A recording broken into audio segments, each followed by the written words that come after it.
inviting me here today to speak. As Rachel has just said, I'd like to show you some of the photos, time-lapse animations that I take from around Lake Telephoto and Mount Cook. I would also like to show you the equipment that I have and use for taking those photos. And really my aim for today is if I could pass on a little bit of inspiration for you to go and try and take the photos for yourself. I'll try and make it so it looks like it's really easy to do. The hardest part of doing this type of photography is just getting out there to do it. It's not really the technicality of how to do it. So this one was a basic photo that I took. You can see that obviously it's the main part of the Milky Way through here. We have what's the Kiwi in the Milky Way in the middle there, if you haven't seen that before. And this would be Scorpio constellation around here. Sagittarius would be up here. And this is from us when we look back into the center of our own Milky Way galaxy. That would be what we would see of quite a wide angle. So this is about a 24mm camera lens. The exact center for us would be around about in here, this cluster of stars in here. So that's one of the still photos. So we'll start with an animation that I've taken to, just introduce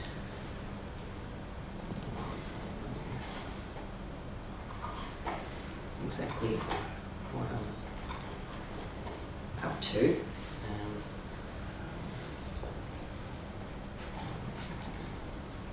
This one has a little bit of music with it as well. So I'll just let it play through firstly, the first time, and then just maybe play it a second time and ask some questions if you'd like about it, and I can point out different things.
be said about that is all of that type of footage is shot just from a normal still camera. So exactly what I've got in front of me there, just an SLR camera. A time-lapse animation, as you're just aware, is just a sequence of photo after photo after photo after photo.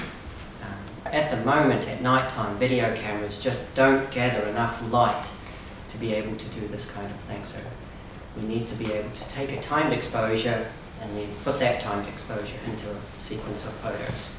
So I can go through the process that it takes to actually do that.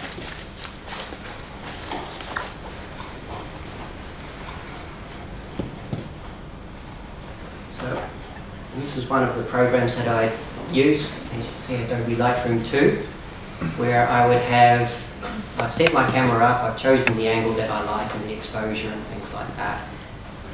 The exposure on the camera is all manual control, and we would just use the camera or the drive function on the camera to take continuous frames. So as you may be aware, you can control the drive on your camera to have, when you push the shutter button once, it will take one photo and that's it, or you can tell it take a photo, take a photo, take a photo, take a photo, or 2-second timer, 10-second timer, what have you. So in this case, that's been set to continuous frames. So the advantage of being to do that, especially at night time, is the fact that you don't need any fancy remote control. All you need is a very simple on-off switch type remote control. So that's really great because these are only like $4 or $5 off eBay.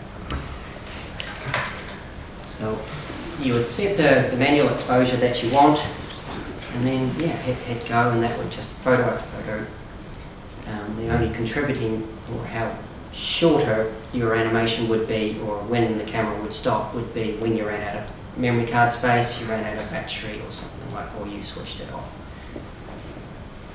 So you can see in there, so obviously a sequence of each individual photo.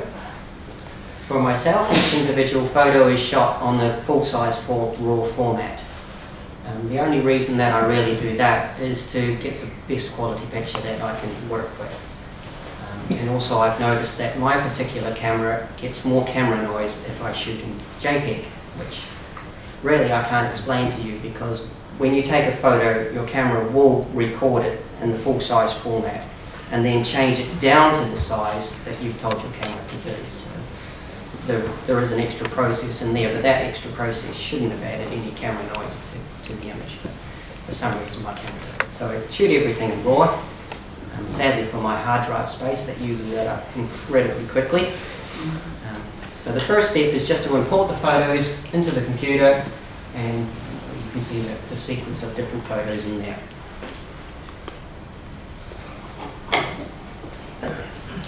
Step 2 would be to frame the photo the way that I would like. So you'll be aware that most SLR cameras will shoot in a 2:3 format, and for high definition is usually 9:16, so a slightly different framing. So as you can see in that particular example, I'm going to be chopping off a little bit off the top here and a little bit off the bottom, and it makes it look more wide angle, more kind of panorama looking. I can drag and change the shape of that anywhere on the screen that I like. I would also, if I needed to, after comparing the entire range of the images, change any of the exposure or recover or angles and colour temperature and things like that to get the best balance that I would like.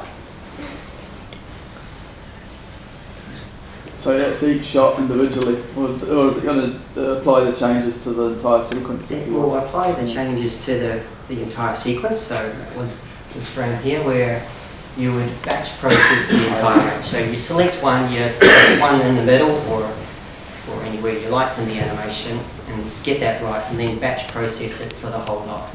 The reason for doing that is then you know that each individual photo is treated exactly the same, because obviously you wouldn't want slight differences in brightness. You'd end up with a lot of flickering in your animation, and hence the time factor involved in editing. Each individual photo would be use up a lot of your time.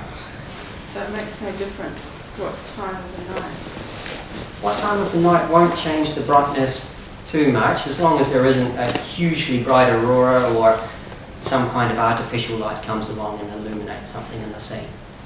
So, but the actual nighttime sky won't change enough during the night to ruin the animation. The next step would be to export all of the files. So we can see really the only thing that I've done in the export is, the most important bit in there is to resize it down. The full-size raw file format in this case is about 5,500 pixels on the wide edge. So we just bring that down to 1920. So as you're aware, high definition TV at the moment is 1920 by 1080. That's what you've reduced it down to? Yes. From raw down to 1920 by 240? 1080, yeah. So it's not cropping the photo, it's just compressing it down. But you haven't converted it to a JPEG file, have you? In this particular case, it will save it as a JPEG file. Yeah. So you can choose, of course, what format you wanted to do with that. So you could still save that in different formats. There are many different choices you could save it in. But you would just have to choose a format that the next program you're going to use can actually handle. Are you shooting on full-size RAW or are you shooting on small or medium RAW? Full-size RAW. Is there any particular reason why you do that? The particular reason for doing that would be if somebody wanted the entire, like the 4K movie, which is starting to come into fashion now. 1920 by 1080 won't be high definition too much longer in the future. You'll be watching something that's 4,000K across. So it's just to prepare for something like that. Which, after exporting all the files into JPEG images, that's what I end up just with. They're all dumped into the one folder, and as you can see, the naming of the sequence is, in that case, the name of the particular photo. From there, I would just use Apple QuickTime as the program that I use. I know there are heaps of different other programs, and a lot of programs you can download for free now, so which is kind of cool for everybody. The thing I like about Apple QuickTime is it's a very simple program. To get to the version where you can actually make time-lapse animations, it's about $50 or so, and it's quite a powerful program and makes the transition smoothly. You can see in there what we would do in that case is just click on File, Import Image Sequence, and then I can select what frame rate that I want to play that back. So in this case it was just the dome moving, so there wasn't a heck of a lot of photos, only about 60 odd photos. So I didn't want the animation just 2 seconds long. So the slower that I'd have the frame rate, obviously the longer your animation would be. The typical rate that I would choose would either be 25 or 30 frames per second, and that would be standard TV rate. If you go down too slow, then each individual frame will tend to jump across the screen a little bit and be quite jumpy. That would output into a file that is basically telling the computer just play each individual photo one after the other. So you need to, from there, just go once again, File, Export that file format, and select what type of output you would like that in. So as you can see, AVI, FLC, MP4, all of the common internet ones are on there. So you just select which one you want, the name that you would want to call that file up the top there, and click Save. So to make the time-lapse animation, really, it's that easy. And what format do you typically render it as? For myself, I say that as a MOV. Apple QuickTime MOV. I know some of the other ones, like an AVI or something like that, would be a lot fine. It wouldn't compress as much. As you can see, there's an option button in there, so you can control the compression of the file as well. So I don't compress the file at all at this particular stage. So that's why you may have noticed some of the animations jump a little bit on the computer. In reality, it wouldn't do that so much. But some computers will just struggle to handle the bit rate. So you can change that all in the options if you wanted. How far apart do you take the photos? Each individual photo at night time will just be directly back on back with each other. I don't want to miss parts of the night. So I know some other people, they would take, say, a 20-second photo, 20 seconds close, 20 second photo, 20 second photo. And if you do that, you've missed half your night. The good thing about nighttime is, of course, each individual photo is long enough that the memory card has had plenty of time to record it to the memory card. So during, what I mean by that is, at daytime, you were to take an image during the daytime, which is going to be very fast. Your camera is going to use up the internal buffer inside the camera. There's a memory limit there. And once that's used up, it will stop taking photos until there's enough of a gap to take the next photo. So, say for example, you were on the side of a mountain and there were some clouds passing over, and you wanted to play that back nice and smoothly, so a reasonably fast shutter rate, maybe 1 second for each individual photo with a pretty dark ND filter on the front so you could actually take a 1 second photo. ISO would be very low in that case, the aperture would be very tight. But even 1 second per photo, and most cameras on full size will use up the internal memory. You can't record to the memory card fast enough. So what that would mean would be you would end up with an animation, nice smooth motion of the clouds, then all of a sudden, bang, bang, bang, and that would completely stuff the animation for you. So during the daytime, you would have to leave a gap between each individual one. During the night, the exposures are between 20 and 30 seconds for each exposure, so there's plenty of time for that to record to the memory card. Fraser, how did you come to learn all this? Was it through trial and error, or did you learn about it through other astrophotographers who... The time-lapse animations, just trial and error, just tried it by myself. So at night time I started just back on back, and it worked fine. I didn't really start that one up. When I tried the daytime one, it was like, oh no. Yeah. I have to start leaving a gap between each one of the photos. And then also, because daytime, it's really hard to block the amount of light coming into the camera. There are really dark ND filters that you can put on the front, but what I have noticed with those is the thicker ones, they will start changing their white balance quite a lot, and you end up with a very reddish coloured image because that's the longest wavelength of light, so that will go through the smaller wavelength of lights, the blues and greens, will actually be blocked inside the filter. How do you go from day to night seamlessly without... And in this case, I don't go from day to night. Okay.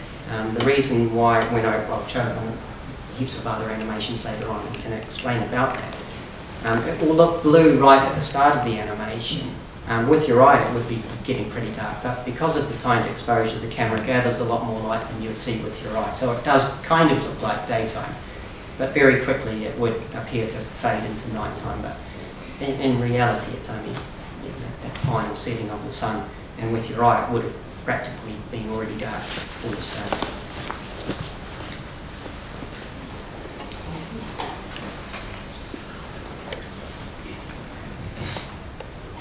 So, just to play that one, that was the file that those 100-odd photos make. Shall we see that again? Hoping so, yes. And how many photos say Fraser have made this? There were around about 60 to 100 photos taken. So, as you can see, it's only a few seconds to burn up that many amount of photos.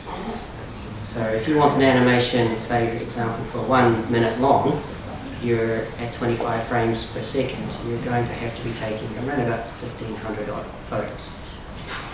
How do the stars look so sharp when you're using 30-second exposures? How come they don't drag across the screen? In 30 seconds they won't have had enough time for movement, but if you do look quite closely at some of the images, then you would see a little bit of trailing. There is a little bit of a disadvantage at night time with the way that the lens work in a wide open aperture, so you can gather enough light for a short exposure relative to night time, is the fact that a wide open aperture will tend to distort the shape of the stars in the corner. So maybe I could show. I noticed it must depend which direction you're shooting, compass direction, because sometimes the stars are swiveling around the central point, and other times they're going from one side of the screen to the other in an arc. That's correct, and I'll cover that later on.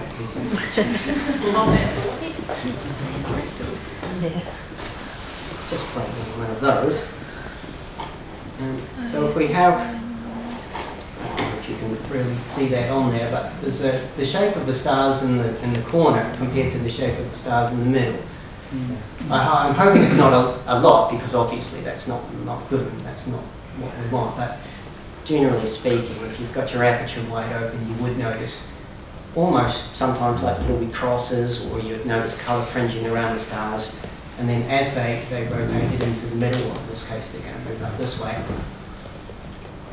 the stars in the middle are going to be nice and sharp and have no fringing around them.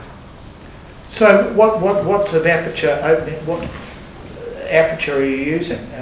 In this one, probably around about f2 or so. Yeah. The lens that I've got on that camera right now, 24mm, it does open up to f1.4. I wouldn't even consider using it at f1.4 unless I really had to, but you don't have to do that. So what are you down to about f2 and what 1-2 seconds? How many on your speed? The shutter speed would be between 20 and 30 seconds, depending on how really dark that particular night was and what part of the sky that you were looking at. How do you calculate that? Really, I'd take a guess. So just with the experience of doing that, you would get to know that particular area of the sky, what you would expect to pass over that area of the sky, and then just from practical knowledge, just apply from what you did before. If it's a little bit dark or a wee bit too bright, it doesn't really matter so much, because in the post-processing and in the Adobe Lightroom you can take care of things like that. Are you on fixed ISO or are you using auto? Everything will be fixed. So fixed ISO, even fixed white balance. Throughout the night, say for example your camera decided it wanted to change the white balance, hopefully it wouldn't do that for you, but if it did, you would notice quite a significant change in the brightness of the photo, because what you can notice in that particular scene that's on the screen there now, the image is quite greenish. Sometimes that will be more of a reddish colour, and that's just different gases in our atmosphere. What preferred ISO do you use? ISO around about 3,200 or so. You don't find that's really noisy? Not particularly too much in some cases, but really how much camera noise or graininess in the photo that you'll get will be, there are a few factors involved in how much that will be. The biggest one is actually temperature. So the warmer the temperature is, the more camera noise you're going to get. So a lot of the time, especially in the winter in Telephoto, it's freezing cold outside. So that, in terms of the camera, that actually helps the camera take a better photo. For myself, not really so great. For the camera, it likes it. There are a few things that we have to do, well, especially with the lens when things start getting frozen and dew and things like that, which I'll also show some of how I stop dew sticking to the lens. I'll explain that later as well.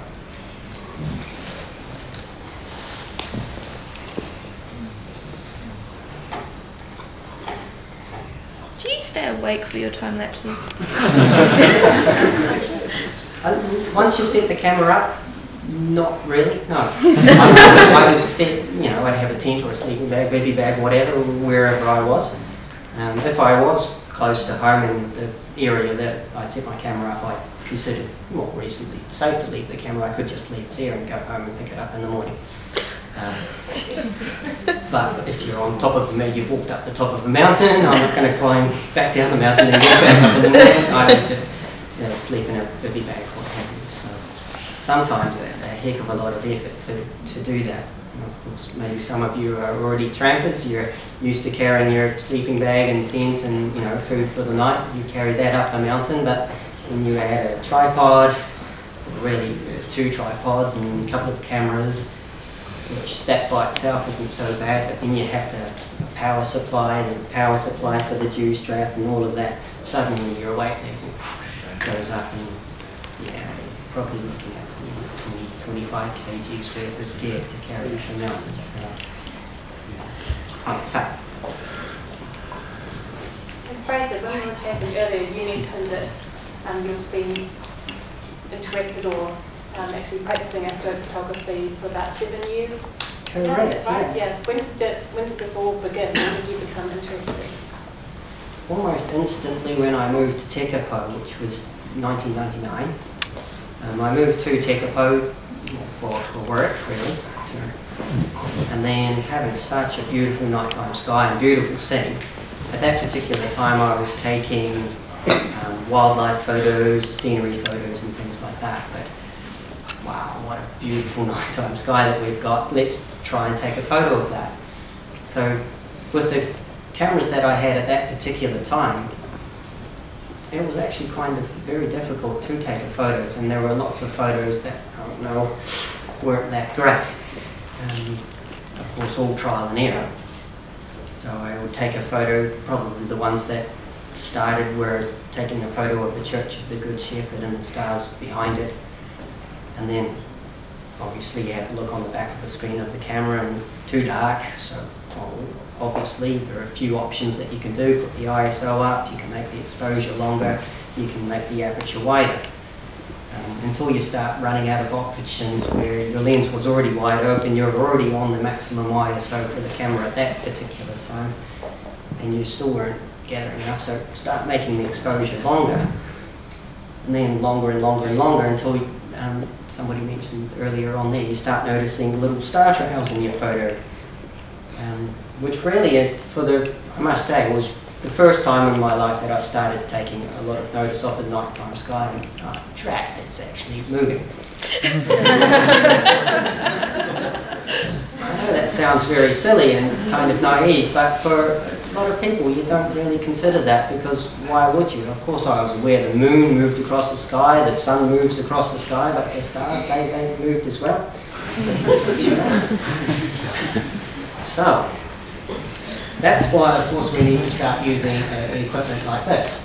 So this is a German equatorial mount. This one would be considered half a German equatorial mount. This one has two motors on it, so one in here and one up here, whereas this one only has the one. So a few photos just to show what that is. So what was the word you used before, equatorial mount, please? German equatorial mount. Originally made by German, I can't remember but you can see that I have the camera gear on top there. So this is a camera up the top here with a small wee telescope and another little telescope beside it, and a counterweight and all the control panel and things like that in there. Have a closer look at that. So just camera straight on the back of the telescope. So the telescope in this case is just purely acting as a camera lens. More of a telephoto camera lens. As you can see in this case, that particular telescope is very small, so the focal length of that is only 360mm or so. So I know you can buy camera lenses 400, 800mm these days, quite reasonably alright.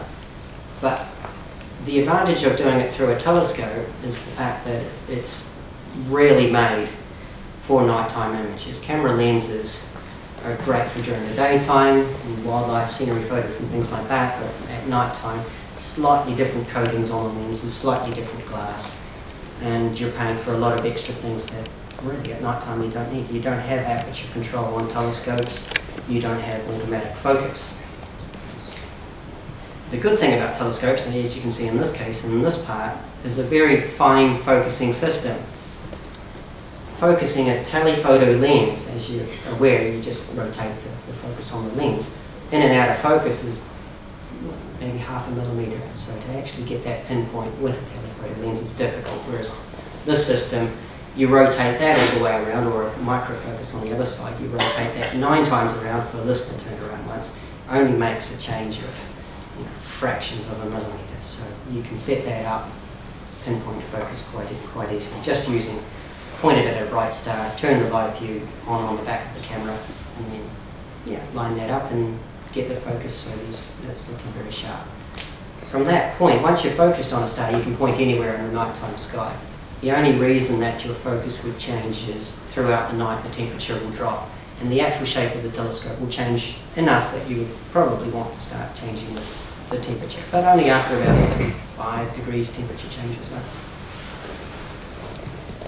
Different images of that particular mount. This one shows, you can see, this is what we would call the imaging scope, and the one next to it here would be a scope for really the computer to know whether or not this mount was actually following the motion of the stars.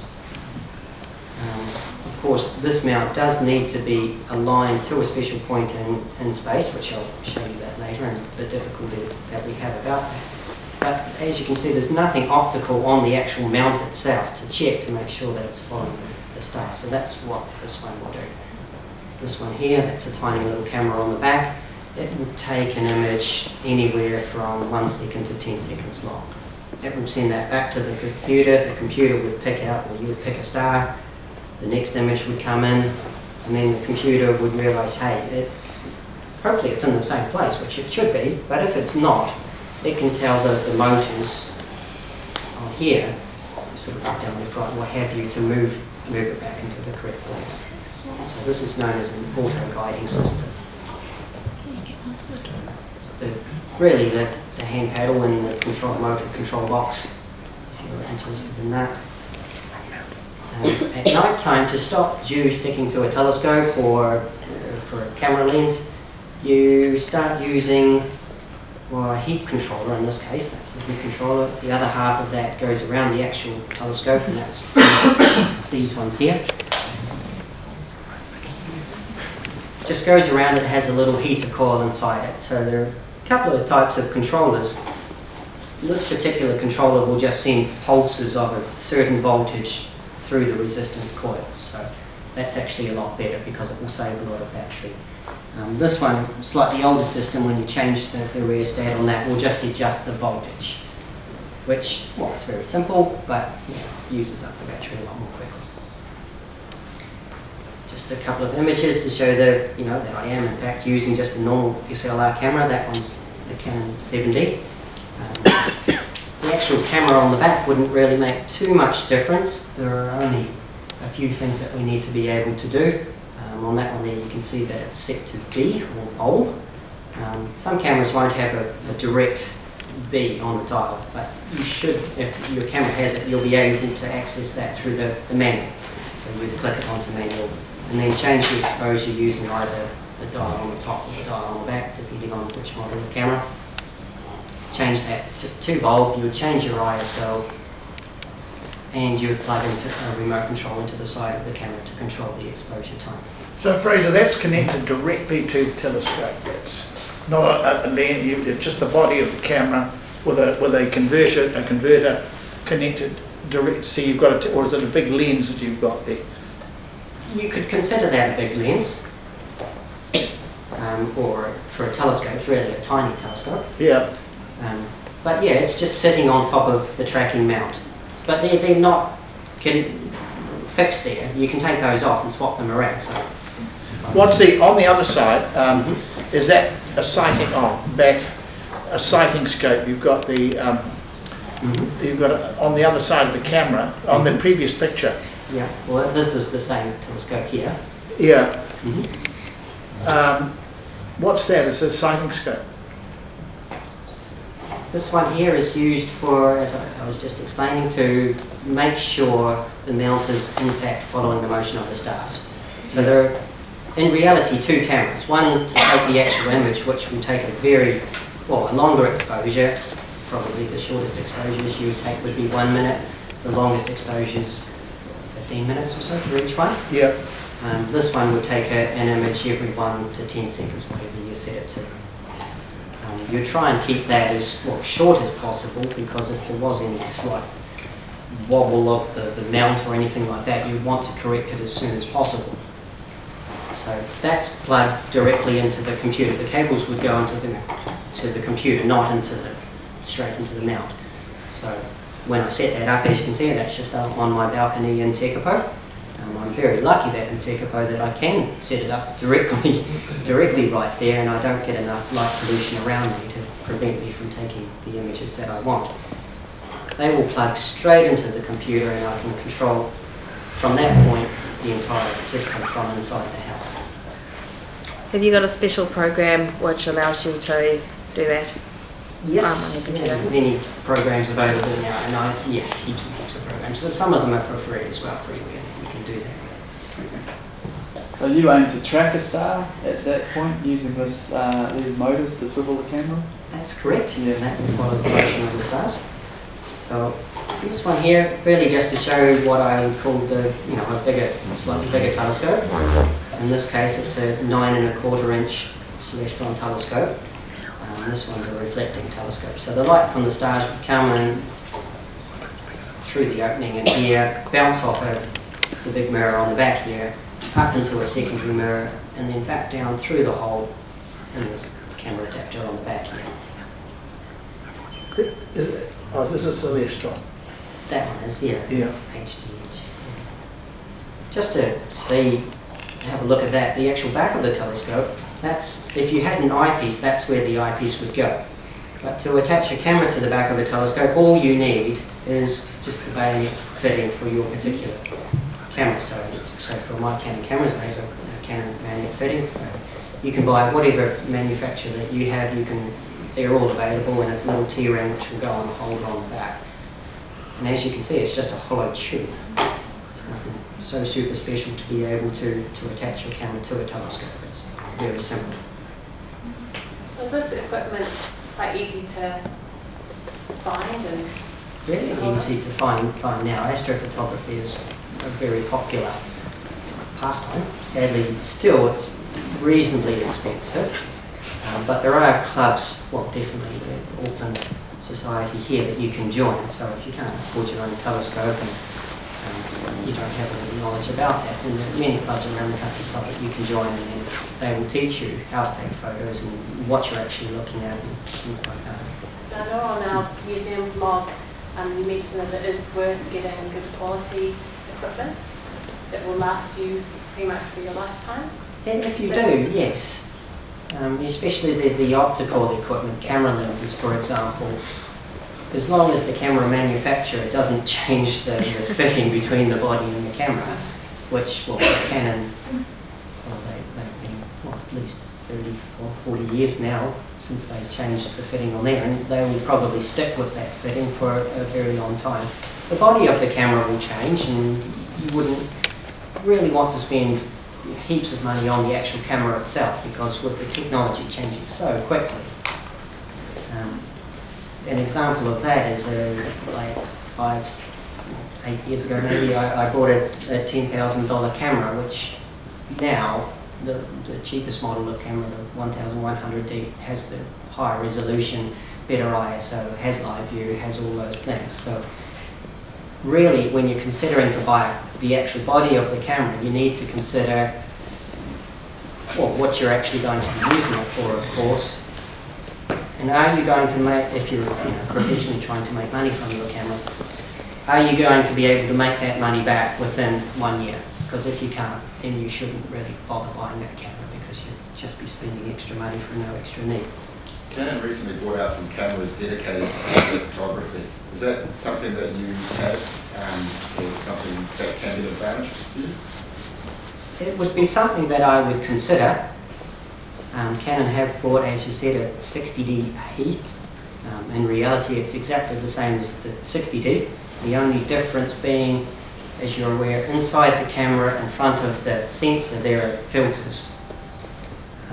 Those filters are in place to try and make the colours look the same as you would see with your eye. Of course, you change white balance for different brightnesses and shadows and clouds and different types of lighting, but those filters are there to block out ultraviolet light and infrared light on the other side of the spectrum. The filter that they use in the 60D-A on the reddish side of the scale just goes a little bit further. And the reason for that, a lot of the nebula colour in the nighttime sky is that reddish colour, but it doesn't go right into the infrared.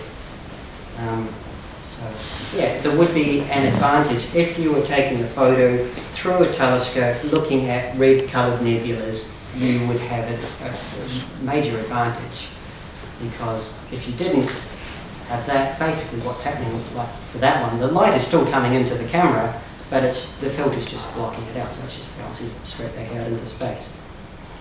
What sort of filters do you use to combat light pollution? For myself, I'm lucky that I don't have to use light pollution filters. There is no light pollution. So yeah, Telephoto, yeah, that's really, if there was one single advantage that I had, it would be that very fact that I can just go out from my lawn, point up at the nighttime sky and take a photo of the Milky Way and not have to do anything with it.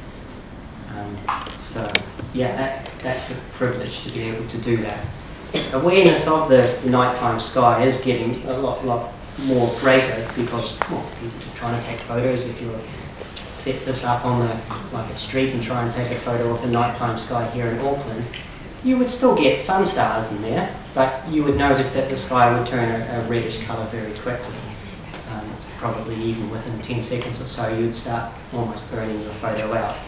And that's just because there's light shining up, reflecting off all the clouds, moisture, dust in space, or just in the lower atmosphere, and reflecting it back down again. So it prevents the view of the Milky Way that we had.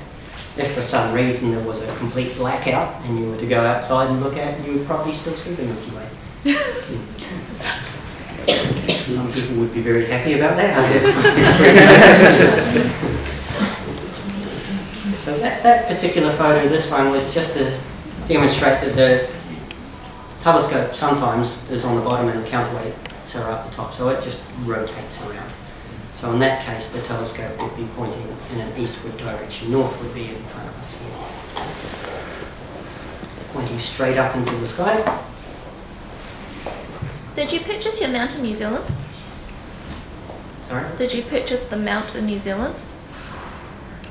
The mount for the scope and the camera? I was lucky that I met some astrophotographers from Japan who brought it to New Zealand. This particular mount is a Takahashi mount, so it's made in Japan. Really the high quality mounts are still here in New Zealand. You can't really get them. You'd have to try and import it yourself. But there are astronomical shops that will sell, Skywatch gear and things that I would consider okay. But if I wanted something really good, I would still have to import it for myself. So that's really the particular mount. There's some animations in here.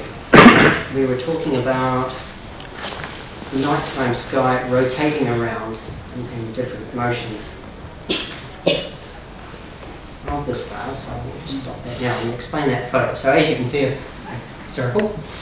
So a complete 180 degrees across and 180 degrees up and down. So looking straight up, of course, and then looking all the way around the horizon. You can see little wee bumps and bits and pieces in that, which would be the tops of different mountains. In this case, this is Tekapo village here. So you can see how much light pollution Tekapo gives out, so almost next to nothing.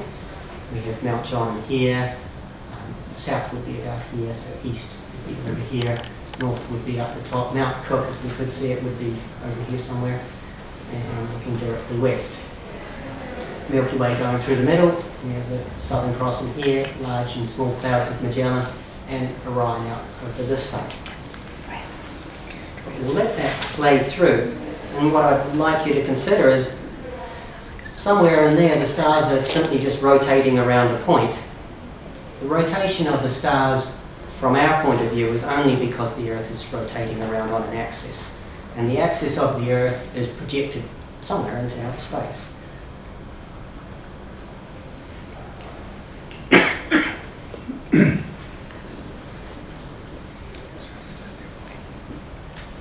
Starting to get some ideas of possibly where it could be. Hopefully we're looking somewhere down here.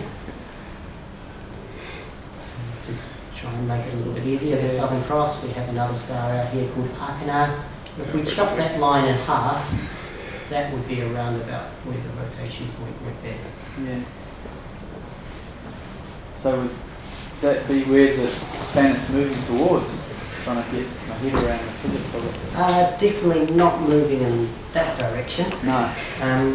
Well, you have our sun, the centre of our solar system, our Earth. We're rotating around, so to speak, but we're also rotating around the sun. The axis of the Earth is not, obviously where we're going, so we're not moving in that up and down direction. We're moving around the sun. Yeah.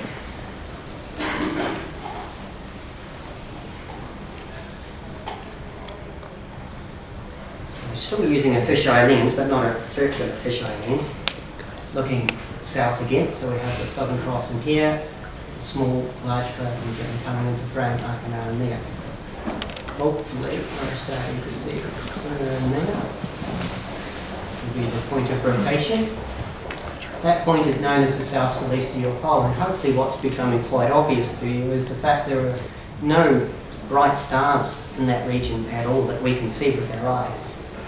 They're just not bright enough to be able to see at all. There are stars there, which when we start using them out with that, we can definitely see that. So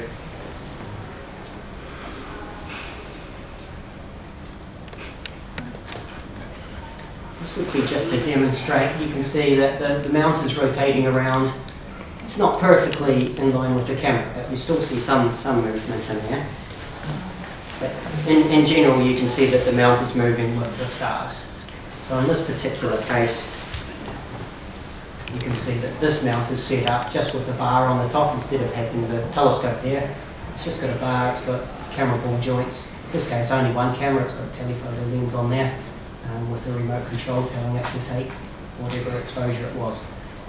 This is if you had a club of people or you had a group of people that wanted to take photos of the nighttime sky just with your own camera and camera lens. This is the cheapest way for you to do it.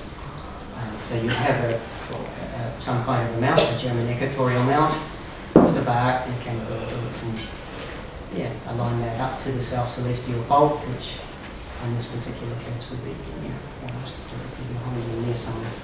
So you could mount 2 or 3 cameras on there at once? Well, in this case, you can put 5 cameras on each one of those. How accurate is the mount? Like how long an exposure can you get before it starts to drift? That would depend on how well you could align it, Yep. Which is the problem because it's quite hard to get pinpoint alignment. And it would also depend if you are using some kind of correction auto-guiding system or not. If you were to put this particular mount, just setting it up and just turning it on so it just freely rotates around, the longest image that I've taken from it is about 30 minutes, which, for that type of photography, that's heaps. Yeah. That's plenty long enough.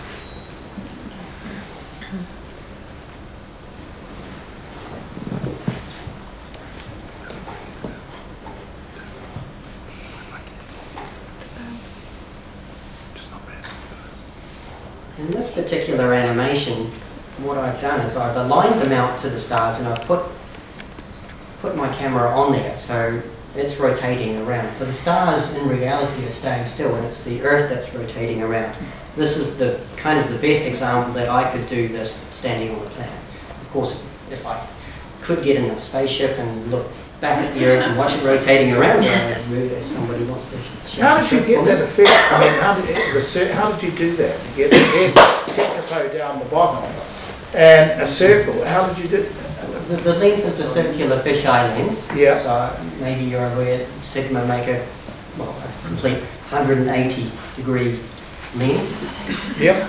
So the black around the edge is just the edge of the lens. So yep. That's that out for you.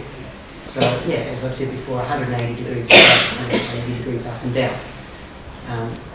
So the rest, well, that curvature is only because of the lens distortion of the Earth. It's a 10mm, 15mm lens, something like that. Very I wide. think it's 4.5. Oh, really? Yeah. Wow. Yeah, really short. That particular lens opens up to 2.8, so it's even 2.8, so it's good enough to do this kind of animation. ISO would be about 3,200, and each individual photo 20-25 seconds or so. So yeah, just to point it out, the Milky Way through the middle there, Southern Cross, the 2 pointer stars, the other star gets up and out, so the point of rotation would be around about somewhere. So instead of, when we looked east in this particular case, instead of thinking that the stars were rising, you should be considering that the horizon is actually falling. The opposite, when we're looking west, the horizon is rising instead of the stars are setting. In reality, that's what happens. So if you ever feel like you're waking on edge in the morning, that will be exactly why. In this case, when the mount rotated around, it hit one of the arms and it started rotating the sky. So it would have ended up with the Tekapo being right up the top, and I was hoping that I could figure out how to be creative and just have some little dots of light falling out of the verge back down to the bottom there, just to make it a little more funny. Now, what size memory card do you have in the camera? In my case, I use it, well, it has to be very big. It has to record the entire night's worth of photography. So I use a 64 gigabyte card. Oh, 64. No, Probably, well, in summertime, because summer we have shorter nights in the winter time. So you could get away with 32 gigabyte card probably in the winter. But it's, yeah, for that I wanted to get something pretty big. So I could turn it on, and when I come back in the morning, I know that if the camera stopped, it wasn't because the memory card had filled up. I thought it would be, you'd need more. Not really, no. With this 64 gig card, I could probably take around about 4,000 photos on one card. So when you consider the time exposure, 20 to 30 seconds long, yeah, there are heaps of images that would clearly fit on there.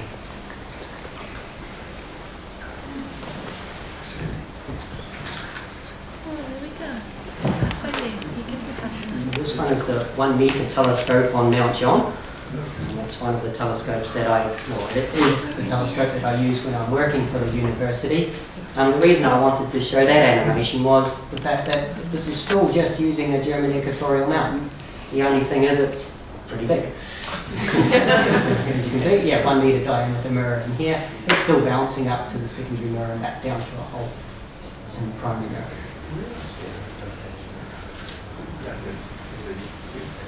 So where's the camera on this? In this case, there is no camera on the back of the telescope. I'll restart that so we can actually can see it there. I don't know if you can make out there's like a little wee cord coming up the back. Keep that playing. I'll just restart it.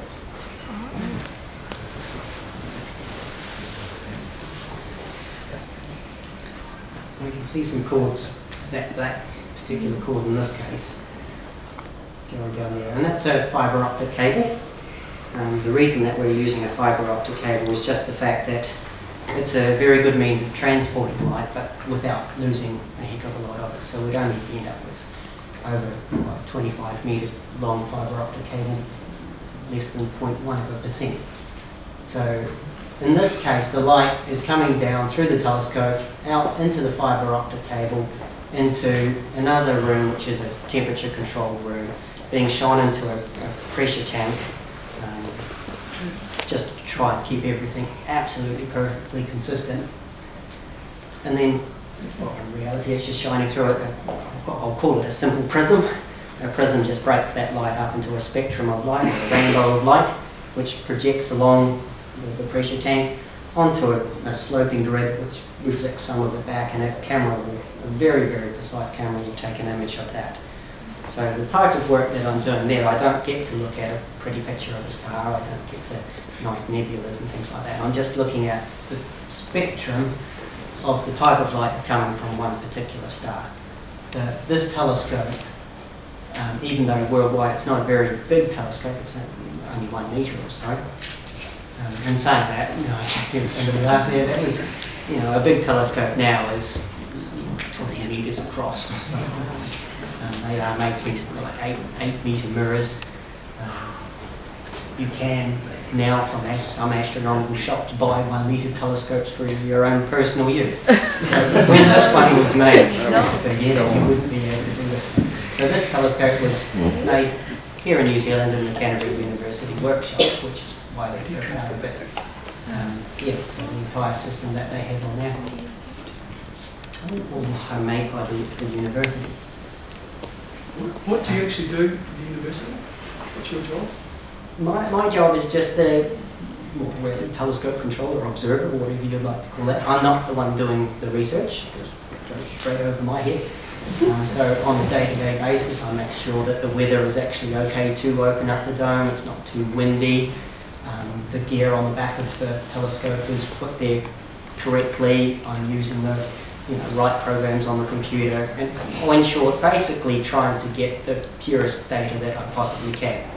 We might start wrapping it up. So does anyone have any questions they would like to ask Fraser before we... Any jobs going? Fraser, I'd almost have the same question in return. you've shown some pretty impressive mounts and stuff, and then that's pretty heavy gear compared to what's standing in front of us. For taking say animations like you showed first up, where you're really looking at a still point on a landscape, but you're capturing a night sky as well. Is that feasible for an amateur photographer that doesn't have a whole part? So you can just do it. Why I brought this particular mount here. So this is just a slideshow of some of the photos that I've taken, just so you get an idea of what you can get from those two size telescopes. This one is the bigger white-looking telescope. I'll play a slideshow while I explain that. So this mount, exactly the same idea. Basically how it would work is really, that's the point of access. It rotates in there. You can see there's a motor on the side, and all that it would do throughout the night is just slowly rotate around.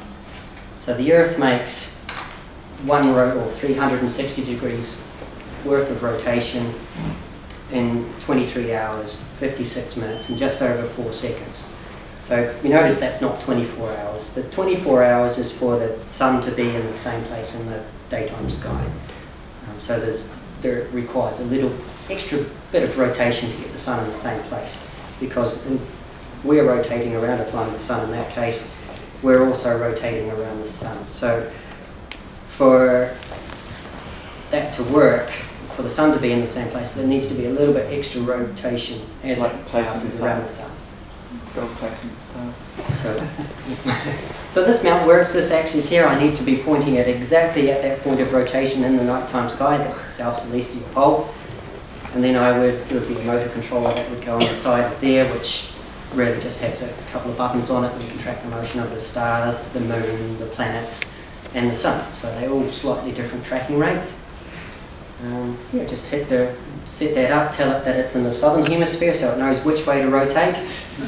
And then, push the button, and really it starts up the little servo motor in there. And as you just heard, around about 15 degrees per hour it would rotate. If we were looking in line, that would be pointing south in that case. It would rotate in a clockwise direction. From that point, anything that you based on the top of that, in theory, should track the motion of the stars. So in that case, you can see that I've got my SLR camera with a wide-angle camera lens, and I would be taking longer photos of the nighttime sky. Is that really a camera-only equatorial mount? You've only got anything within under 10 kg. So you could put a telescope on there. Absolutely, you could put a small telescope on there for star watching. That would be perfectly fine, and it would work. Well, exactly what it's made of. So anything small enough to go on there. And that's just you can see just a normal camera tripod on the bottom. And for people starting out, if you only wanted to take 5-10 minute photos of the stars, which is all you need these days with the technology of the cameras now, with the high ISO, with not too much camera noise, you can get very nice photos from a normal camera and camera lens using that configuration. So without using a telescope? Without using a telescope. So in that case, the camera lens is my telescope, or the opposite way around. Yeah. If I attach it to the telescope, the telescope is my camera lens. What's that cost? This particular one landed here in New Zealand, because sadly you'd have to import this one as well. about $1,000 or so. $1,000? It's not super scary, I suppose, when you consider.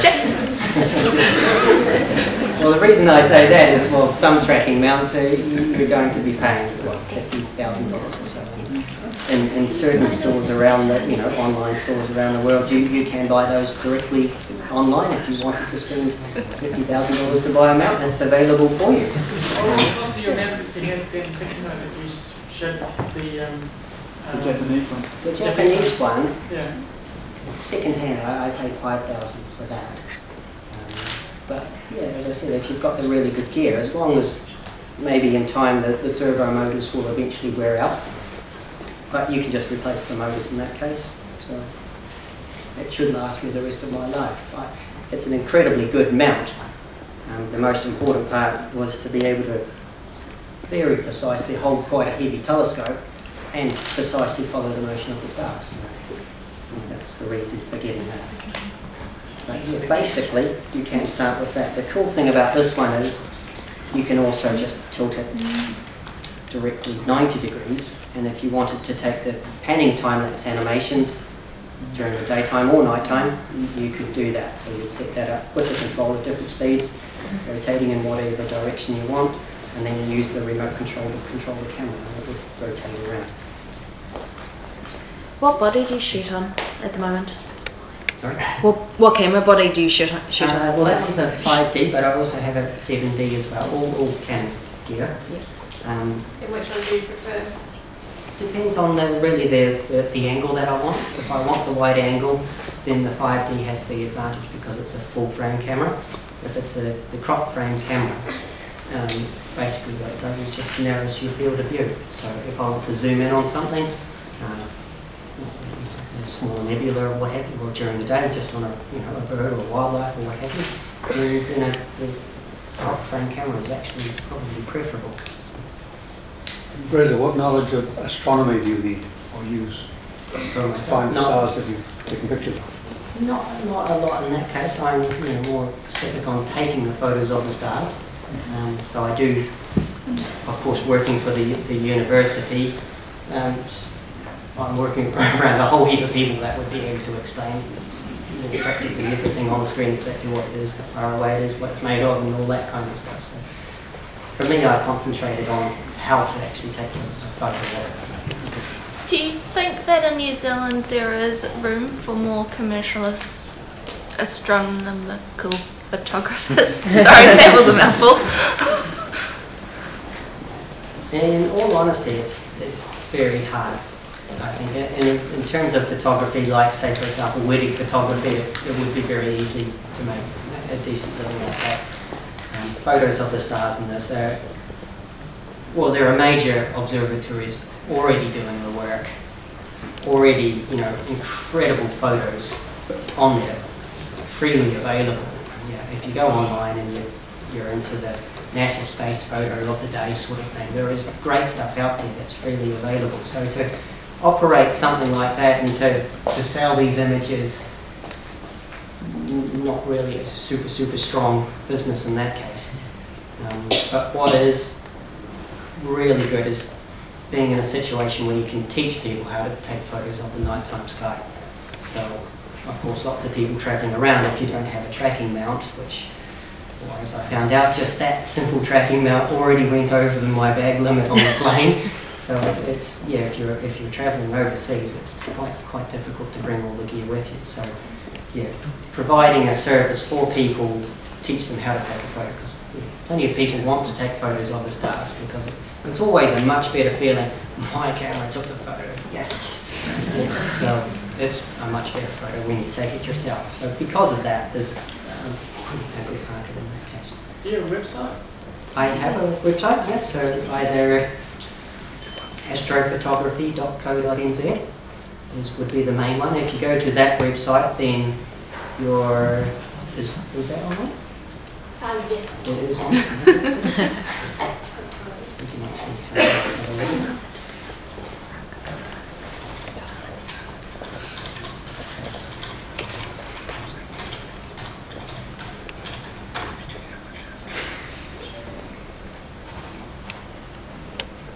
So yeah, I've made a basic website for myself, showing almost the same photos that you've just seen there now.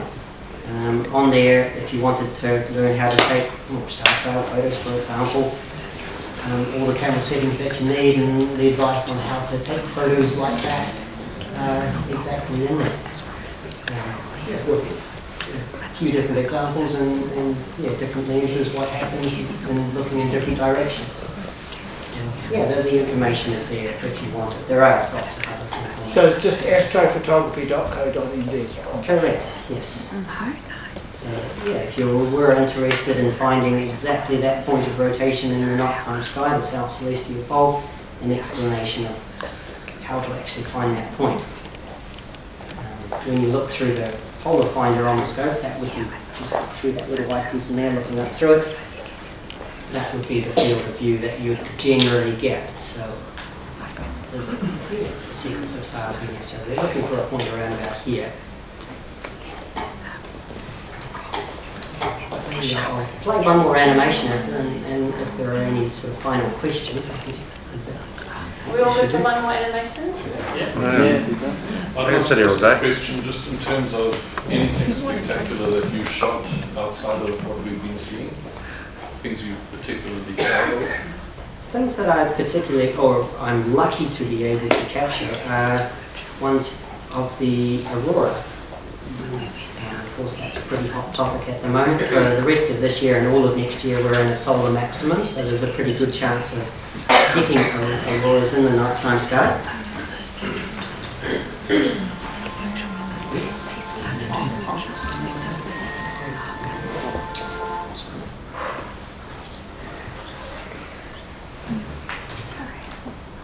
So yeah, that kind of thing there as well. So in terms of taking a time-lapse animation of that, exactly the same thing, normal camera on a normal camera tripod, manual exposure, the same as a nighttime setting, so 20 seconds under f2.8, between f2 and f2.8, ISO 3200 or so. If each individual photo is a little bit grainy, I wouldn't really worry too much about that, because you have to consider that you're only looking at each image for 1/25th of a second on the screen. And post-processing, you can get rid of that kind of stuff as well. Do you have to expose for like the sky or the foreground, or does it kind of, because it's dark, it all exposes together? You would expose for the stars, but you would have to take into consideration how bright the foreground was and how much illumination that you actually wanted on that. Some people do like the foreground illuminated and shine a little light out in front of the camera. Personally, I'd rather have the nighttime sky. And as you can see there, the nighttime sky is quite bright, so it is reasonably easy to do that. Did you manage to take photographs of the transit of Venus? Transit of Venus, yes. Sadly we missed the first part of it. It was cloudy. Yeah, I was sort of wondering how you got on down in Telephoto. But we did manage to get the second part of it. Oops.